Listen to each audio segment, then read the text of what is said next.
Is Tampa ready for the 2024 to 25 tourist season? What do the beaches look like? Are hotels available? Vacation rentals? On today's video, I'm going to let you know what's going on in Tampa. If you're snowboarding in the Tampa area this year, what to expect in Tampa. Foremost, if you're staying along the coast in a hotel, you better be in a big newer hotel because most of the vacation rentals were under storm surge and destroyed. So if you're planning to stay on a large newer hotel, chances are you're going to be okay because those hotels were not affected completely by storm surge. And if you're planning on taking a vacation rental home, chances are if it's directly on the water, it got flooded. And even if they were somehow able to rip out the drywall and renew the whole entire building, it was still underwater and there's probably mold hidden somewhere regardless. I would stay away from single family structures along the coast. Now, the beaches are destroyed, and even if the beaches are cleaned and they shift the sand around, there's red tide in the area. The sand smells horrible. I was on the beach in St. Petersburg Beach, and it literally smelled like death.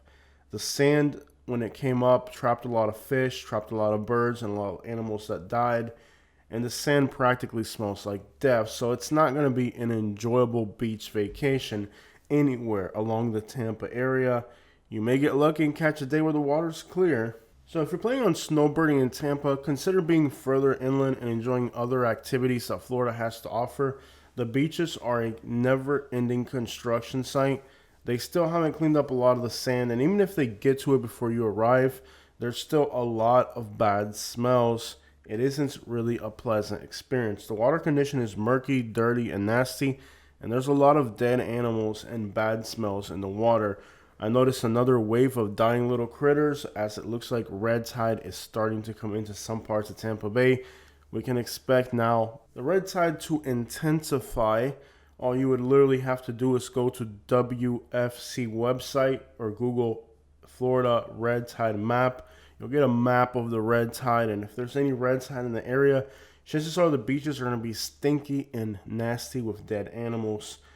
So that's the situation right now in Tampa. Does this just mean you shouldn't snowbird in Tampa? You can snowbird in Tampa, but you're going to find things to do like downtown St. Petersburg, downtown Tampa, perhaps Ybor City. Find other activities further inland because along the beach, there's a lot of destruction. Now, you may still find a day and go to the beach, but would I make that the centerpiece of your vacation down here? I probably wouldn't recommend it. Along the coast, it is still a never-ending construction site, and many of the smaller things to do along the coast, like let's say the town of Gulfport with the casino there, that used to be kind of a place where people would go hang out and vibe. All that was underwater. The businesses are closed. A few businesses that are open are kind of construction sites at the same time. The vibe isn't the same. A lot of the parks and areas that were destroyed along the coast have not been fully rebuilt. They may be open, but they're not fully rebuilt. Take a look at Naples, Florida. It's been 2 years since Hurricane Ian, and they still haven't restored the Naples Pier.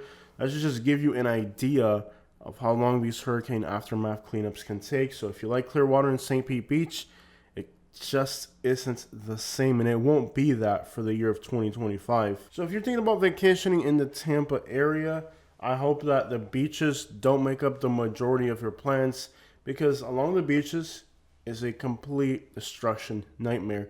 Of course, it wasn't the winds that did damage here. There was some wind damage. The biggest thing is that the storm surge came in, the ocean came up, dragged all this sand and water, destroyed all these coastal properties, and now it is a nightmare. There's also an ecological damage to all this contamination and sand shifting around, which means a lot of dead animals along the coast. All that makes for a fairly unpleasant visit along the coast. Without a doubt, as winter plunges people into freezing weather, Florida will be a much more attractive place to be. But as you can see, it isn't going to be more attractive aesthetically. It's just the warm weather we have in Florida will without a doubt attract a lot of people.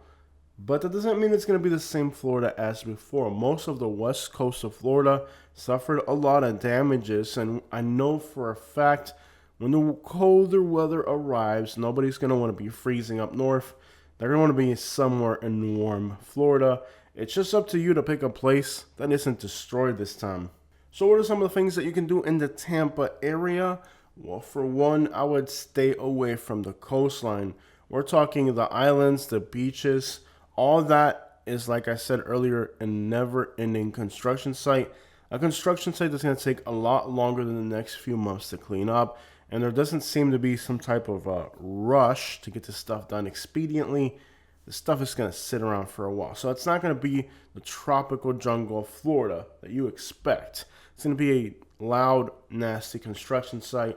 Sand shifting in the air. The smell of mold and garbage is pretty heavy as well in some places. So all that means, if you're coming to Tampa, try to stay away from the beaches. It really isn't going to be what you expect. It may actually be more disappointing than anything. Now, it doesn't stop people from coming here, and I'm going to give you a few warnings just so you understand. While on the beaches yesterday, same day that I recorded this video, which was election day, I noticed that there were people literally sunbathing on the sand as if they were in some type of tropical little beach down there. But the reality is that the sand literally smelled like death. This was in St. Petersburg Beach. In fact, they even have signs that say "Stay out, extreme danger." Probably having to do with some of the bacteria, and I don't even know what's out there. We got flesh-eating bacteria in Florida. There's 1,000 things that will make you sick. I've seen people get amputations with infections. There's a never-ending list of medical complications that you can get from going out there into a nasty beach full of dead animals. But people go out there like if it was something to see. Sit there in the sand and smell all the dead organisms. I hope you're not one of those idiots that would literally try to lay in the sand surrounded by dead fish and dead animals and stuff, but that's what some people are doing out here. It doesn't seem like it stops them. There are a lot of new resorts, a lot of new hotels, especially the newer, larger ones that just open up along the coast. These things are already above, good elevation. They didn't really get any storm surge flooding. If they did, it's in the garage level. So a lot of these bigger, newer hotels, even though they're right on the coastline, they've done a pretty good job of making sure that they have good elevation and the rooms are nice and high above the second story. You're not going to have any problems at those type of hotels. But if you're staying in one of these older ones like these right here, those types of places are going to have a longer recovery. Finding people to work on these hotels, getting permits, it's a nightmare. A nightmare you're not going to deal with if you're staying in a newer hotel. For some reason, there was just like 3 or 4 at least brand new large hotels that are just opening in the Tampa area for this tourist season. And those hotels were already in the works. They hadn't even installed the drywall yet in a lot of them and stuff like that. So those hotels were already in the plans to be finished for this year. Those places are going to be all right. But the question arises, is it going to be a beach vibe or is it going to be a giant construction site? I think it's going to be a combination of both because, again, there really isn't stopping some of these snowbirds from coming out here. We saw with Fort Myers Beach how people still came out and enjoyed a desolate construction site, zombie apocalypse, hurricane aftermath. But it's never going to be the same. So will people come out here? Yes. Will there be some type of people trying to vibe out by the beach? Yes. Is it ever going to be the same as before? No, at least not for a very long time. Now here's what Clearwater Beach looks like. You can see they've cleaned up most of the sand and there are new hotels that are just opening. All of this is taking place as the surrounding looks destroyed. It looks sad. There are people walking around and trying to make some type of beach vibe, but it's nothing like before. So if you're thinking about Clearwater Beach, just don't make it the focal point of your vacation or your snowbirding because it's going to be a disappointment. I believe that there are still a lot of great things to do far inland in the Tampa area. The beaches just aren't going to be the same. A lot of people literally lost everything, and those people are not very happy. The vibe isn't the same. The vibe of a happy beach town versus the vibe of a hurricane aftermath. People that lost their homes, they're dealing with the insurance companies. They're probably considering even if they're going to end up homeless or not. All that, plus the fact that driving up the prices of real estate, at least in the short term, as people who lost everything still need to be in the area. Tourists taking up all the vacation rentals. All that means a never-ending complication. People just may not be in the mood to deal with tourists. So I want to let you know that it's going to be extra traffic whether the snowbirds come or not because of all the work that has to take place to do the hurricane cleanup. Traffic in Florida usually gets really bad during the winter as the snowbirds come down. But now you have all the workers that are working all along the coast, and it means it's going to create a new type of traffic, a hurricane cleanup traffic. I was stuck in St. Petersburg Beach trying to get out, heading back across the bridge. You know, the Tampa Skyway Bridge. I've never been in a traffic jam there. There was a traffic jam there. So you have the hurricane cleanup traffic combined with the snowbird traffic. And in some spots and circumstances, it could be a lot worse than the usual. So consider that Tampa is usually during the winter packed regardless. And it's going to be packed no matter what because of the weather. You know, whether the beaches are there or not, doesn't matter for people trying to get out of cold weather. But on top of that, now you got all this construction traffic.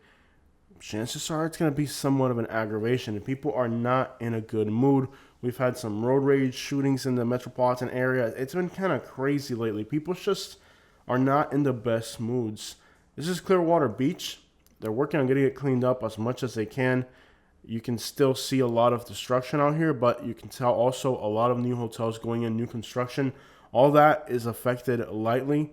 The new construction really holds up better with these hurricanes. They built these with the idea that it's going to flood at some point, so it's a lot easier, especially since they're new buildings that weren't even finished yet. So things are going to be good. Clearwater Beach is still there. All the structures are there. All the trees are mostly there. The beach is still there, but the water clarity isn't the same. And as you can see on this particular day, there's practically nobody out there. It's somewhat of a ghost town. So if you're snowbirding in the Tampa area this year, just plan accordingly. Maybe perhaps downtown St. Petersburg. It's a huge downtown. Downtown St. Petersburg is by square footage the biggest downtown in Florida. There's a lot of things to do in downtown St. Petersburg. There is a waterfront in downtown St. Petersburg. It's not quite a beach, but that area seemed like it was affected a little bit less than the coastline. And then there's downtown Tampa, which ain't really much. You also have Ybor City in Tampa. I think if you're coming to Florida this year, consider doing more stuff in downtowns in the evenings, perhaps in the daytime, exploring other areas further inland. Instead of crap off these beaches because it's going to be nothing but a never-ending aggravation. And if you're still going to go to these areas, my recommendation for the most part is to stay away from places that are older, lower, and go with the newer construction, like those new hotels that they're opening up. Places like that are probably going to be a much better option because after all, just about everything down here flooded, and not all property owners are going to be responsible and restore these properties within a safe fashion. A lot of these people are just going to rush through the remodels to get these things running out, and they're going to skip on safety protocol. Keep in mind that electrical wiring that was underwater, perhaps there's still mold that they didn't really clean up properly. Who knows all the cost-saving measures that people are going to take now to get these rental properties back in the market as soon as possible. Could put your family in a dangerous situation with mold, electrical issues, or just simply, well, it's not going to be the same experience. So I would just keep an eye out for vacation rentals right now. They probably aren't the best option unless they're way further inland where they were not affected by the storm surge. So is Tampa ready for snowbird season? Absolutely. Most of the city is intact the way it was before. But if you're going to be along the coastline, the question isn't, is Tampa ready? The question is, are you ready to deal with the aggravations of a hurricane aftermath?